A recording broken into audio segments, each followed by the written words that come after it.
Looking at using machine learning to improve user experience. We'll be doing this with Apache Prediction IO and the Drupals, mostly.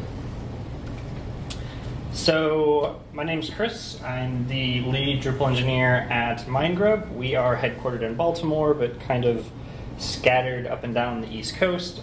My day-to-day is we're a digital agency, and I'm mostly on Drupal projects with a small budget to play with some R&D, which I'm going to share today. Colin's actually not here. Shout out though, he is my collaborator in this. This has been him and I's pet project internally. We started this out as an internal research initiative and then slowly started trickling it out on both our internal site, our company site, and we're looking at trying to deploy it on one of our international Drupal commerce sites. MindGrub, it's a technical agency. We're kind of unique in the Drupal space, or at least what I found. We have a very wide gambit of tech stacks we work with, which is really interesting and has some interesting crossplay. Drupal, WordPress, a lot of React and Node. We've got dedicated mobile teams and a category I just like to call other. We've written some we've had to write some firmware. We've written a small little web app to go on a solar panel controller. It's really fun when you're limited to like 8 megabytes and trying to write a Node app. NPM is basically out at that point. We're like building a robot and playing with machine learning and AI now. And we're hiring. So when looking at machine learning, I think it's fun to kind of traverse how we got here and where we are. So at least for me, the first real exposure I had to this was back in 1987 when Deep Blue, we finally had a computer that couldn't be bested by our best chess player. Moving on a couple of years, IBM's Watson stormed Jeopardy! I hear it has other uses, but again, we had significant advances and were able to defeat our best Jeopardy! Players. Continue to move on. In 2012, Google built machine learning algorithms to peruse through their YouTube library and start identifying cat videos, which they then took and have expanded on since to help them peruse and start identifying and trying to help identify content. I think something like 24 hours of video content's uploaded to that site every second, so a tool like this comes in really handy. Followed up a couple years later, Google and Sergey Brin announces that Google's working on a self-driving car, which is going to learn and suck in as much data as it can from all of the sensors ever and eventually get to the point where it can make better driving decisions than the human behind the wheel.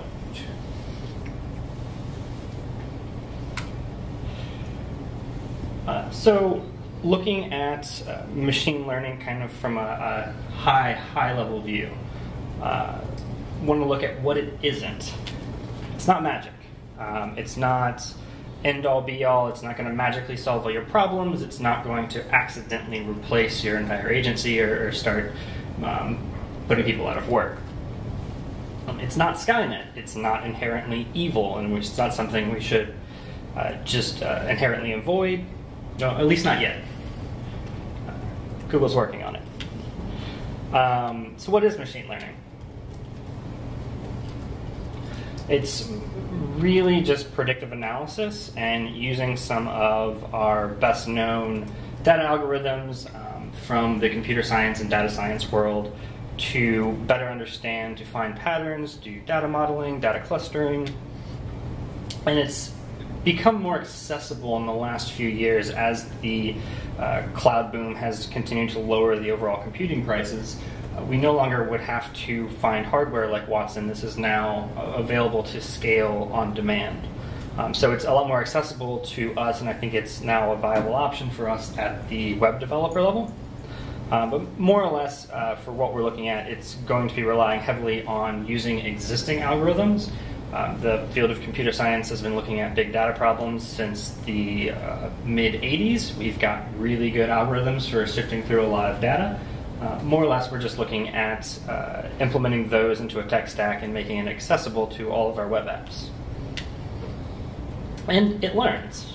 It learns and constantly improves and gets better. It's not it's not a set it and forget it one-to-one mapping. It's constantly adjusting and updating its models, which is an interesting thing for software. It's writing self-replicating, self-improving software, sort of.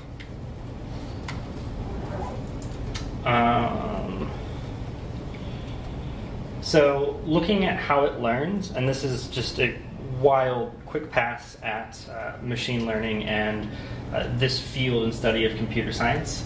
But there's really three main ways that machine learning will learn. First is supervise.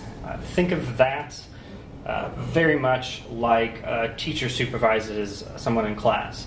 A teacher is the subject matter expert. They know what to expect. They can give you a letter grade to tell you how well you did at comprehending that subject material.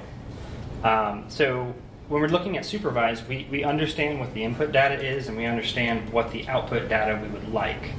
An interesting example of this would be, think of the Baltimore Ravens. With a supervised machine learning algorithm, we could give it things like the Ravens' history as a team since they moved from Cleveland to Baltimore, what their strength is on the road versus home, how they do in the weather, how they do how they do in conference, out of conference.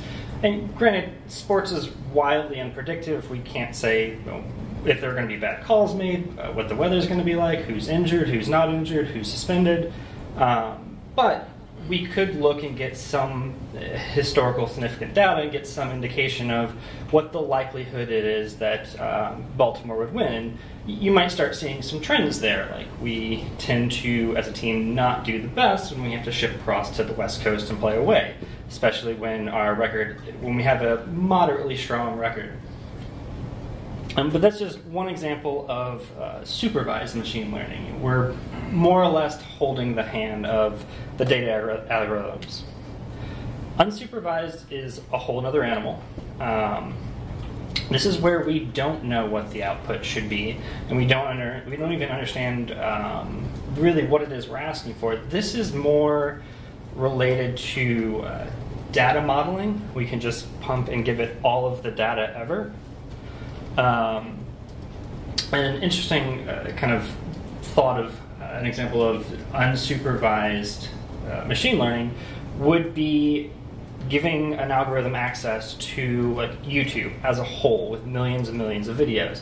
There's some textual description. You can look at video titles, video descriptions, but how a human and how a computer interprets both images, let alone videos, varies wildly, and there's no way that I can tell or know what to expect to look for or tell the algorithm what to look for to start understanding what the actual content and what the context around a video is. So this would be an example of letting it loose with enough data and assuming that you'll have some margin of error, but if you've got millions and millions of videos, you can start building the training models and start to identify and see some visual trends or visual cues of maybe this video might be about specific content. Rough example of, if I see a video with this in it, maybe it's got this, I can identify the edges of a drop-down slide projector and someone doing a presentation in it. Third is mixed. It's more or less kind of what it implies. It's a combination of both, where we kind of know what we're looking for and we know what the output is sometimes, but the majority of the data is still wildly unstructured. We need the algorithms to build these intellectual models. Note that unsupervised and semi-supervised require vastly more amount of data than supervised. I mean, in general, the more data, the more accurate your predictions will be. But when looking at unsupervised or semi-supervised, both of those will do better with large amounts of data. Not always applicable to a smaller to mid-sized Drupal site. And so, with machine learning, great power comes great responsibility. This is the year of GDPR.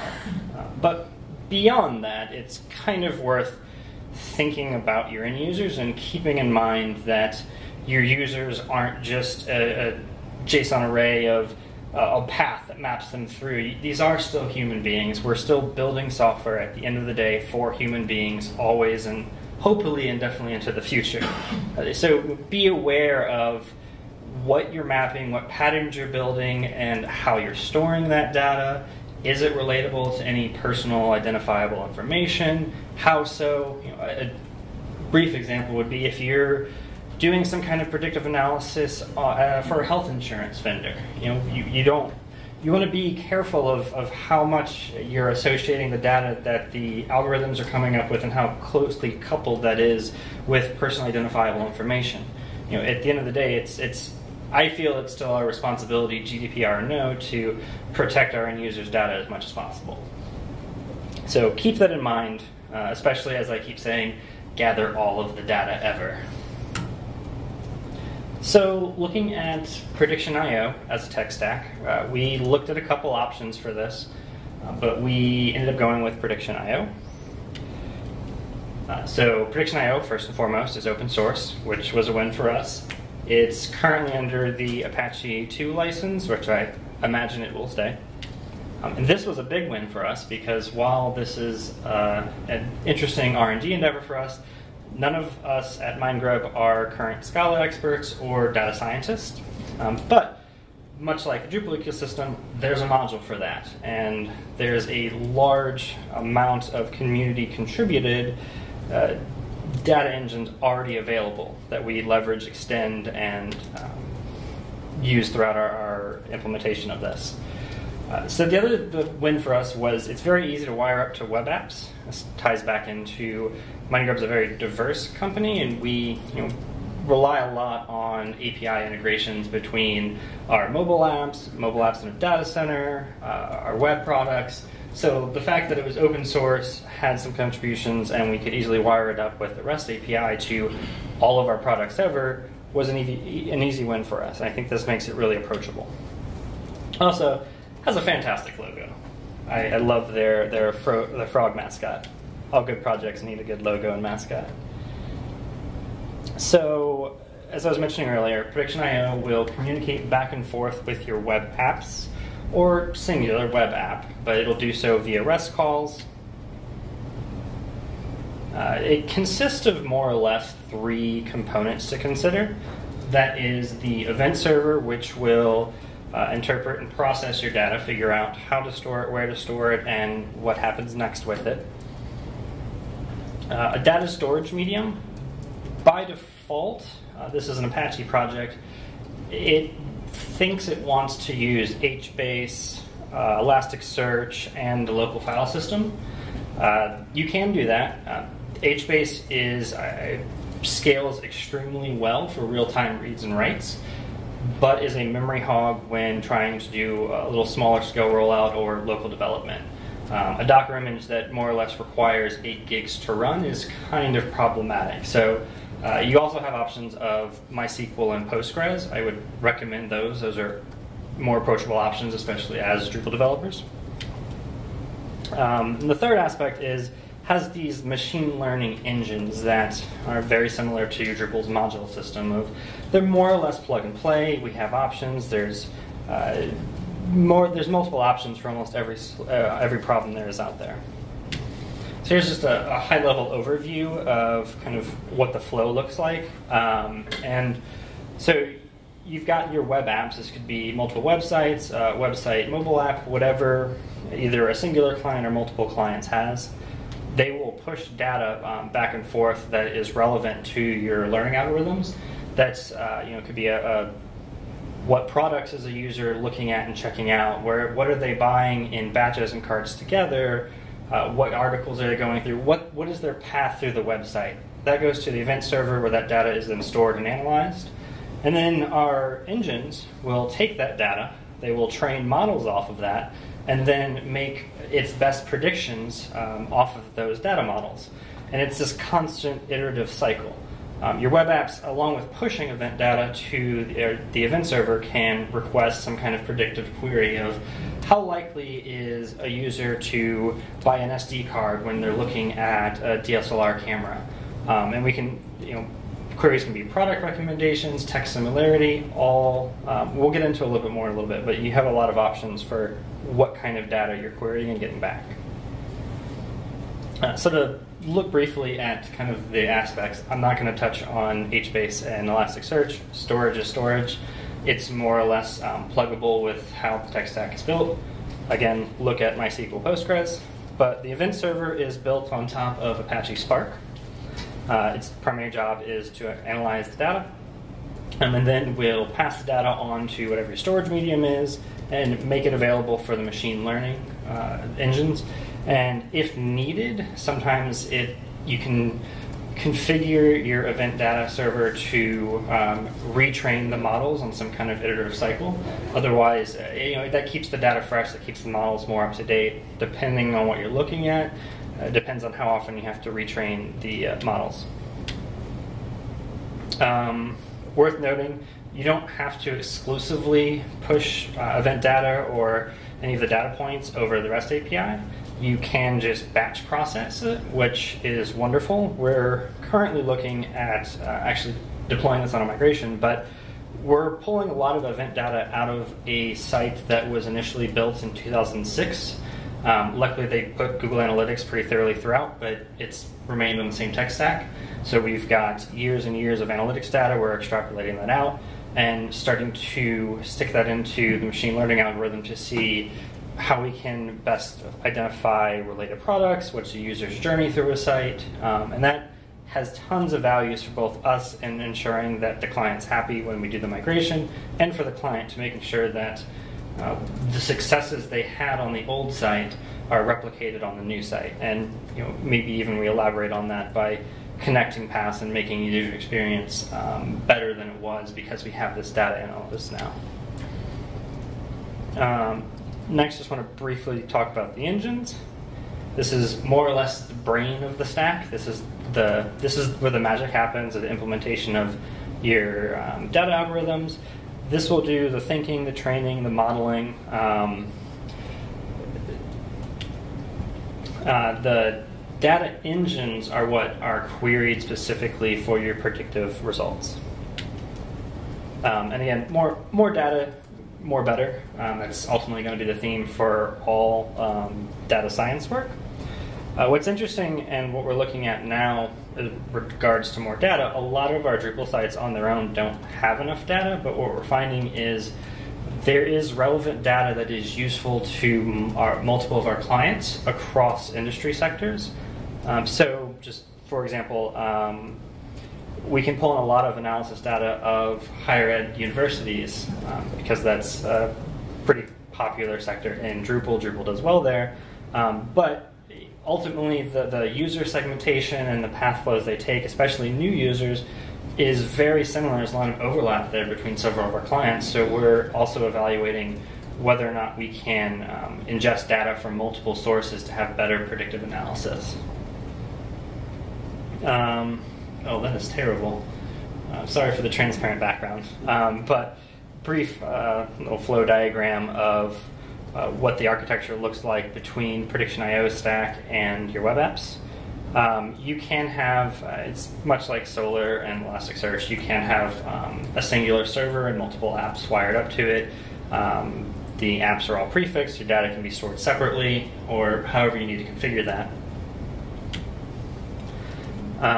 So the lifespan, the kind of the life cycle of training and learning and predicting is anytime there's an action that you find important or any kind of data you need to capture, push that off to the event server then processes that, and will train your models periodically. How often, that's really dependent on the model.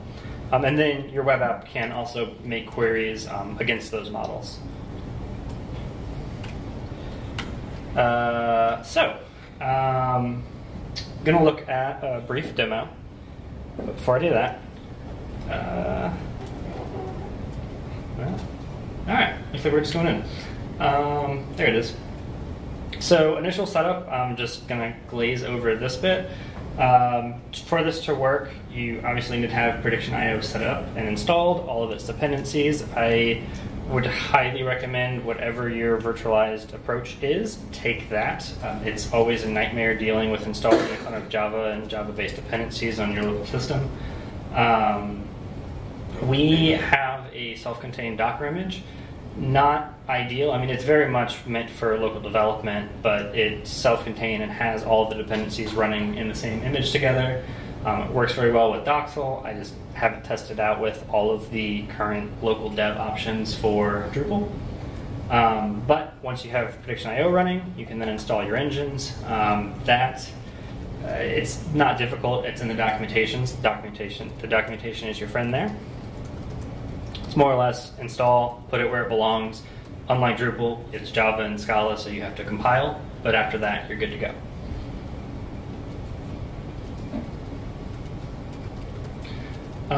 So I said you put the engines where they go. They're distributed much like a plugin system or a module system. Put them where they can be read by the server. Each one has, so Prediction.io has a SDK for Python and PHP. It hasn't been touched in a while, and it hasn't been the easiest thing to work with. The community on the whole, I think there's a lot of overlap between the tools data scientists use in Scala. So most of the plugins will be written in Scala. Almost all of them will have to be compiled.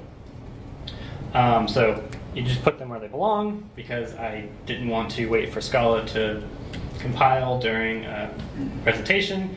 You'll get something akin to this. It'll take 5, 10, 15 minutes, depending on how large the engine is.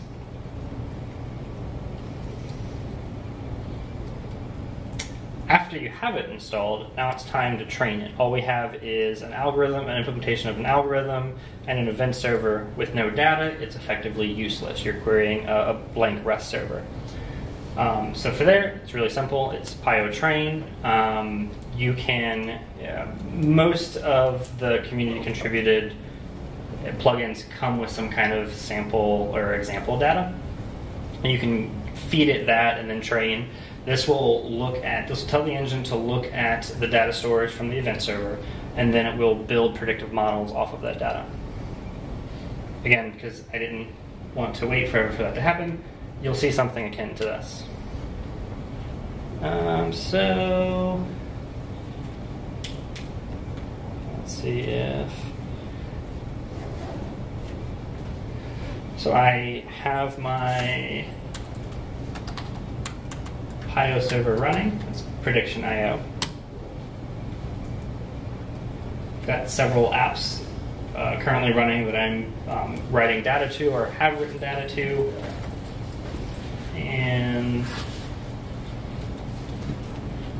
just as a sample, so we're looking at product recommendations here, very loose, rough product recommendations. There's, our products are going to be, our products are just labeled by IDs. There's no related properties. But I went ahead and created some entities before this. This particular engine, we've configured it just kind of as a sandbox, but you can create entities, much as in Drupal. We have users, we've got categories, and entities. And once all those are created and it's aware of those, we can then create view events, which are kind of the meat of what we're looking at. This is what the models will start using to train. And again, since it's a REST API, all you're doing is making a curl request, or any kind of HTTP request, to the server, which is painstakingly. Typically, it's much faster than this. But all this is saying is, and this is something that can get triggered in your analytics or really anywhere throughout your site, this is just saying this user viewed this particular product. With enough of this data, you can start making educated guesses and predictions around what popular product recommendations should be.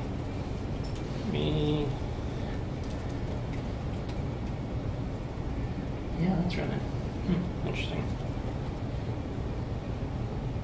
Oh. Live demos, man. Okay. Let's see here.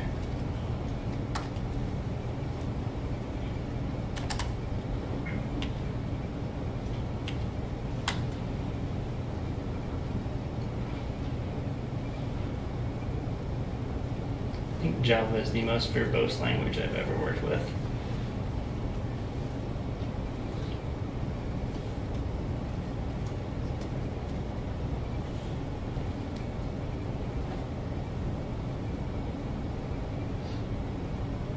That's okay. It looks like it was running on 8080, but you're calling in 7070? So that's because we have multiple components. Our event server runs on 7070 by default. The query engines run over 8000, and will iterate up from 8000 to 8001, 8002 as you start rolling out more. Fascinating. Nothing too exciting. All this would return was 201, tell me it created it, and give me a unique key telling me it created it. Which is fun. I wonder if I can view it. Go ahead. It's creating an entity?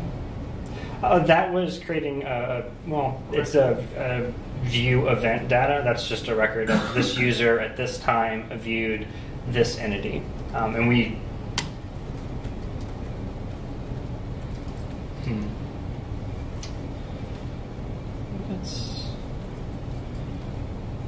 That's fascinating.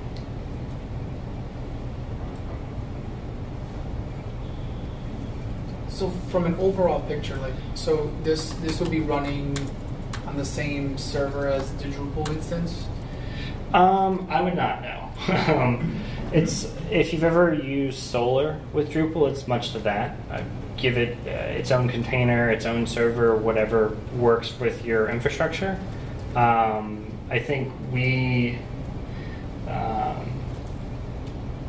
initially ran this on a Drupal Commerce site on Pantheon and stuck this in just a Google Cloud instance that Pantheon was able to connect to. We made sure to put it in the same data center for lower latencies, but that overall worked fairly well. That is why I'm a big fan of just not using HBase.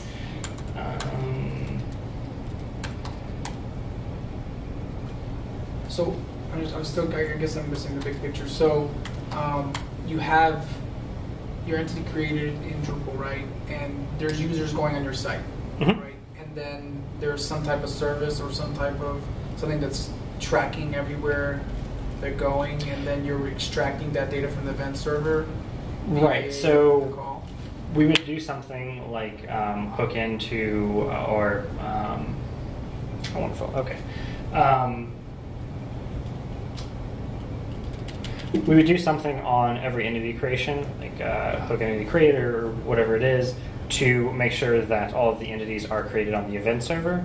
And then however you have your site built, whether it's decoupled and you want to trigger it via JavaScript on the front end and push that work off to the client side, maybe push the request off at the end of the page load, which would be recommended, or you could just stick it in PHP as during part of the boot process, or as the controller is actually returning response for the node or whatever.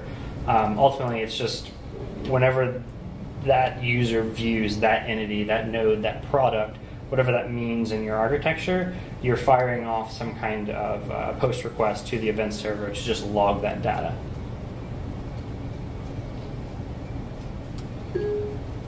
Shush.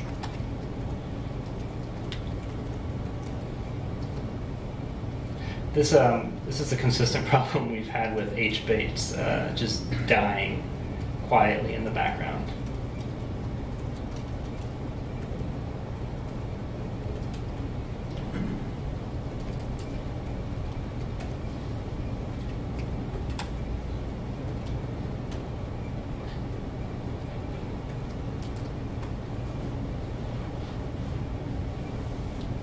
Is this product similar to what New Relic or GTM does, where you can insert a custom event to track? Do what? Is this similar to New Relic or GTM, where you can insert a custom event to track the user? Yes. How much you want to track is entirely up to you. There's no kind of out-of-the-box drop-in solution. It just gives you the default amount of data. yet. So now that I've restarted HBase, everything's fine. This is what you'll get back once you create an event, just the key of the event and confirmation that you did it, like a proper REST API.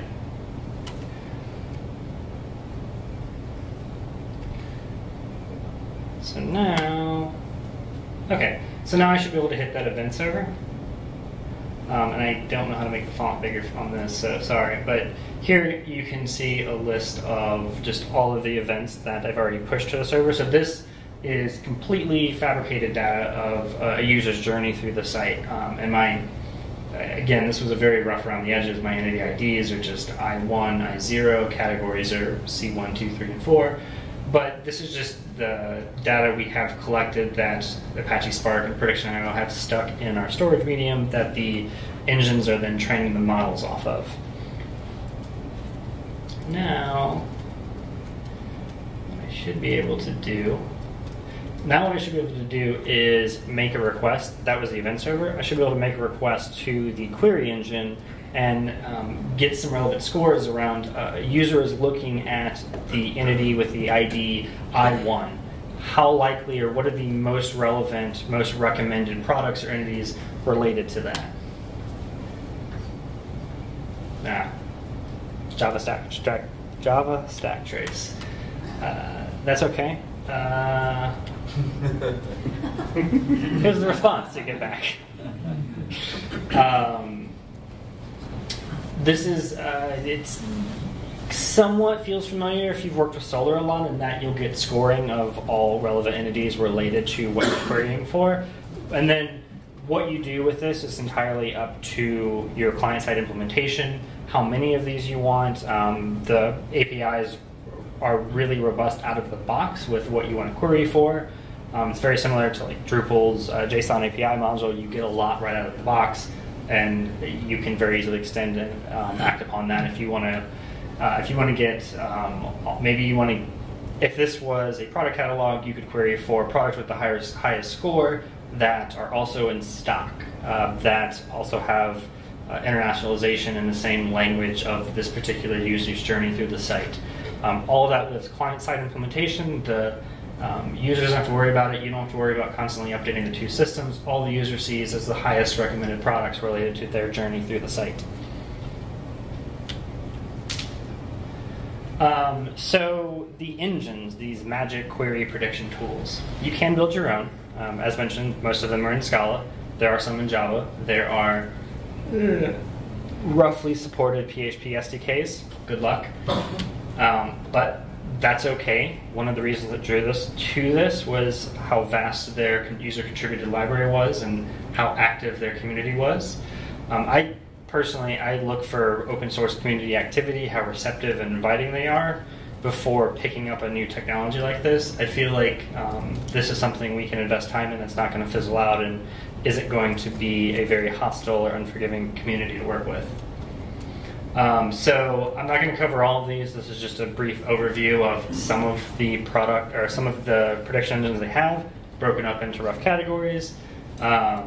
You've got recommendation engines built around doing product recommendation, music recommendation, finding patterns, complementing your purchases, classification. This gets more into starting to help you model your data in a way that's more useful for you. I think this is kind of an interesting example. I want to say AT&T contributed this back, but this you just give users plan info, how long they've been, the price, and pretty readily available information if you're a cell provider. And this helps to predict the user attribution and burnout rate of how quickly they are to switch off of that carrier because of that plan options. And they're using this to help drive their decisions on when to roll out new plan offerings or something along those lines. And they also use it for their ISP, their public-facing ISP. Regression, this just gets into more data modeling, natural language processing. This is not related to work. I hope to successfully implement a Slack bot that acts and mimics me using natural language processing, so I can understand what you're asking for, give it access to my calendar, and hopefully try to automate some of the meaningless conversations I have through Slack. Clustering gets into some higher, more advanced just data modeling. K-means clustering is it's an interesting way of just optimizing, I guess, data clusters. I think a great use case for this, an example for this, is if you were to open up a pizza delivery franchise and you had access to frequency of people ordering free pizzas, especially in somewhere like New York City, you could take all that data, plot it out, and get some really good analysis and help you decide where you needed to place your delivery options for an optimized cost effectiveness ratio of optimizing how many customers you can reach without overstretching or having any venues that aren't seeing much traffic.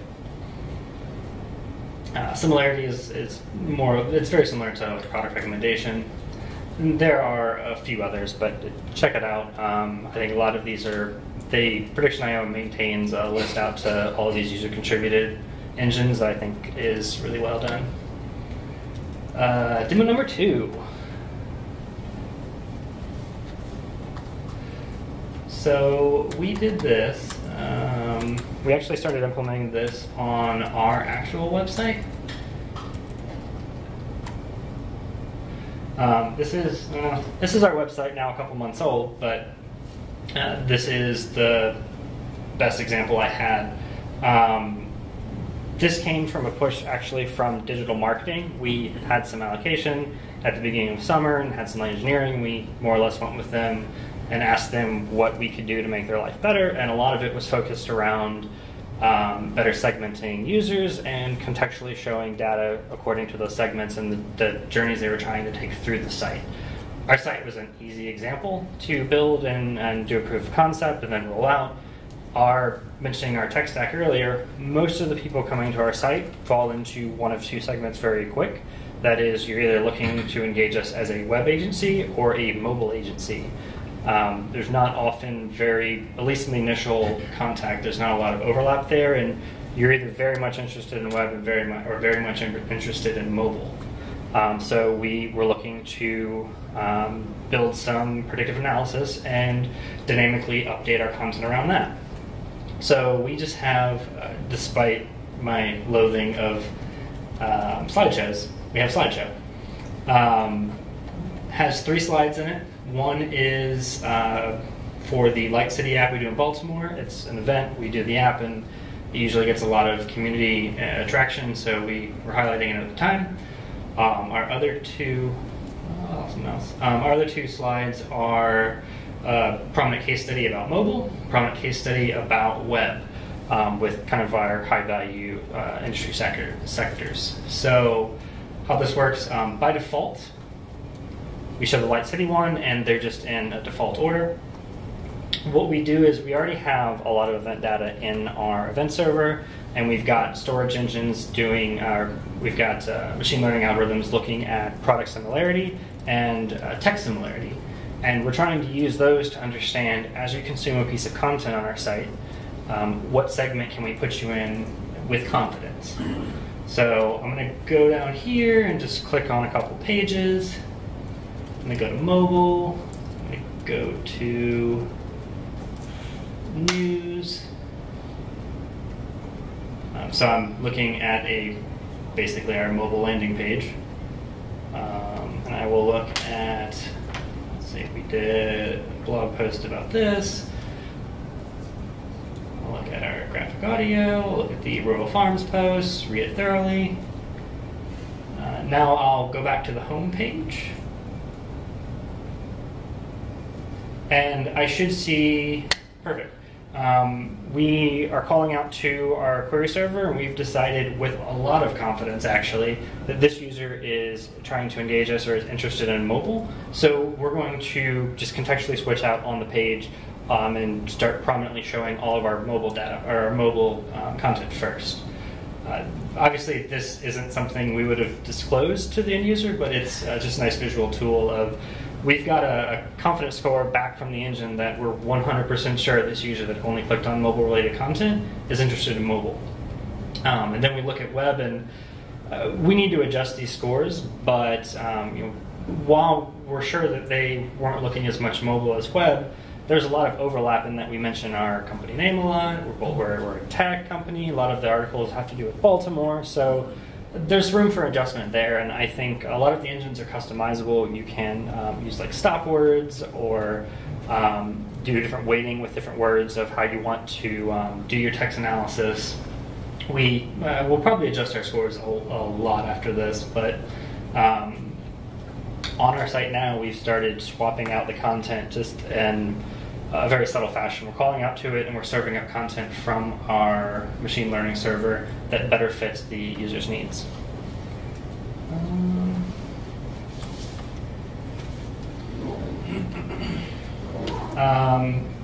Because we're an open source shop, we're actively still working to push these out of the door past the closed behind the door client work.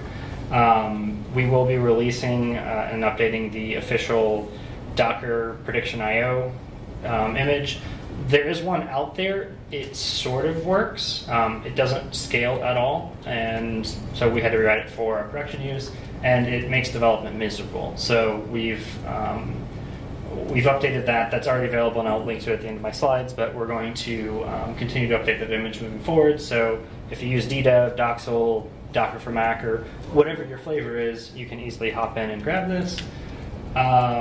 Now that I found the Drupal Commerce demo store, we'll also be spinning up a demo project with Prediction.io already integrated in, and we'll, since this store is kind enough to already have all the products listed, we'll start doing some predictive product analysis and just release this as a fork, more or less, of the, it's not a fork, we'll just release the Prediction.io Docker image with the demo store contained in it. So if you wanted to spin up and look at a working environment, you could. Lastly, we're trying to find out how we can rip out what we've done for clients and push that back up to the Drupal community, because it's the right thing to do. Closing, these are just the resources that are available now. My slides are on GitHub because I believe in iteratively updating them, especially as we get more resources publicly available. And there's a link out to what work we do have publicly available for the Prediction.io stuff. Yes. So that's it. Any questions? Yes. How does your site handle the client caching? That's a good question. We don't have a great solution for that yet. We're trying to get the caching to work through Varnish at this point. We haven't gotten there yet, so we're not able to scale this kind of operation up to like authenticated user traffic that well. Yes? This relates to what you just asked. When you're making those changes to your site's front end, is that a change to the front end that's happening via JavaScript, or is that a server-side change that's being pushed? So I should repeat it. You asked when we're making changes to the site, is that happening on the front end or server side?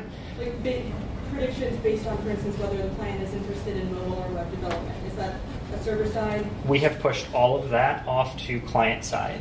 Okay. All the servers done in that case was return the scores. What you do with the score? Oh, did it die? Because your screen. What you do with the score and how you implement that client side is entirely up to you. Great, thanks. Yes. When you're using this supervised model of learning, how much data did you find that you needed to be able to make predictions on something like your mobile example?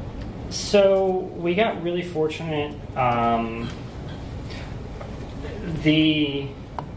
There it is. We got really fortunate. The question was, when looking at supervised and unsupervised, how much data did we need? In our case, it's kind of an easy prediction to make of are you mobile or are you web. We were able to pull a lot from our HubSpot data and Google Analytics just over the last year. I would say our site probably gets average traffic for an agency site. When we were doing the e-commerce rollout, we had to rely on a lot more data. I mean, we were asking a lot of it too. In our e-commerce rollout, we were looking at an international e-commerce vendor that was kind of franchised in overseas regions and had very different user segmentations. Some products were available globally, some in the US, some in Germany, some were outlawed in Australia. There were a lot of complexities there. There we found where we pulled the last year, which I want to say it was upward of 200,000. We had 200,000 users completing the checkout process. It was just large volume orders. We had to dig back and pull analytics from the last 5 years and get kind of close to the million range to get the accuracy we're looking for. In that case, when we weren't sure, we actually started doing A/B testing with that to see at what point our algorithms were helping the users achieve the success we were looking at. So you were using the A/B testing to validate the predictions? Yes. Basically, we were just trying to get to the point where we could have a better success in user conversion rate with the prediction than we did without.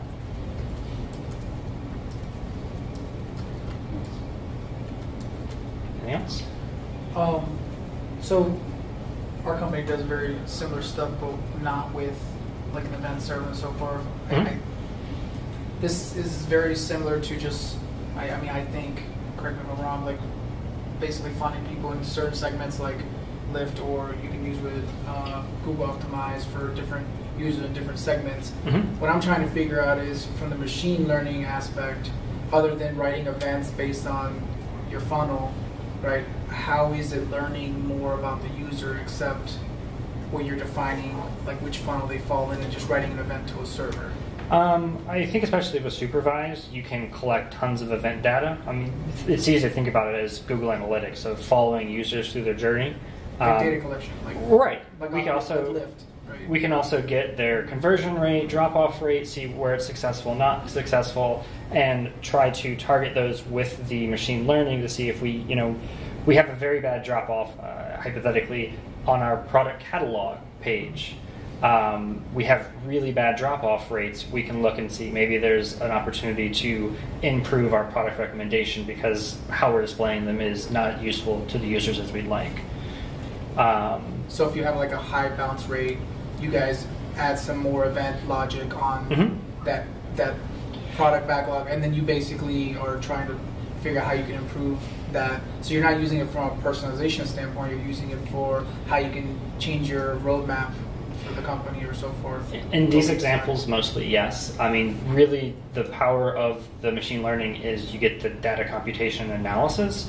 What we do with that is entirely up to us. I didn't include it, but using the tools I looked at, specifically natural language processing, sentiment analysis, which seems like it could be useful in the web. Someone did a really fascinating study, and it was retroactively done, but they looked at the earthquake that hit Japan, I think in 2012. And they found that if they followed the Twitter feed from just all of Japan's Twitter feed and did sentiment analysis, natural language processing, they were able to train models that, again, it was replaying tweets, and we knew we were able to train models that were able to pinpoint that there was an earthquake, it was a serious earthquake, exactly where it was, I think significantly faster than the Japanese Geological Society was able to issue those warnings. And what we do with that data is entirely up to us, but the possibilities of having this analysis are really endless. Sorry, Two more questions. So then how did you ensure that PII was not being extracted in the data collection process? Did you have to put specific keywords to make sure that that wasn't consumed, or did you remove it after the data was collected? You mean taking data from Google Analytics? Like, let's say you have, people submitting lead forms or, comments or whatever. How do you make sure that no PII was in your analytics without? So, at least in everything I've implemented, because it wasn't, it just wasn't as relevant. tracked what segment you were on, but that was as close as we got to tracking any kind of identifiable information. Like we're very interested to know what people that we think are into web, where they're going from there, or if you're in mobile, where you're going from there. But I wasn't interested in tying an email address to that. It wasn't overly useful to us, and I think that's the key thing to remember when you're collecting data is make sure what you're collecting is going to be useful, and if you do have to collect email or something like that, make sure that the value, you understand the risk, you're taking care of that, and the value outweighs that. Okay. And then the last thing is... Sorry, we need to We can go outside, we can go in the hall. Yeah, it was just about how did you get the Google Analytics logic into the machine learning server, or was it manual? It is semi-automated. We got a giant data export from Google Analytics, wrote an engine that could ingest it in a format, and processed it from there. Cool.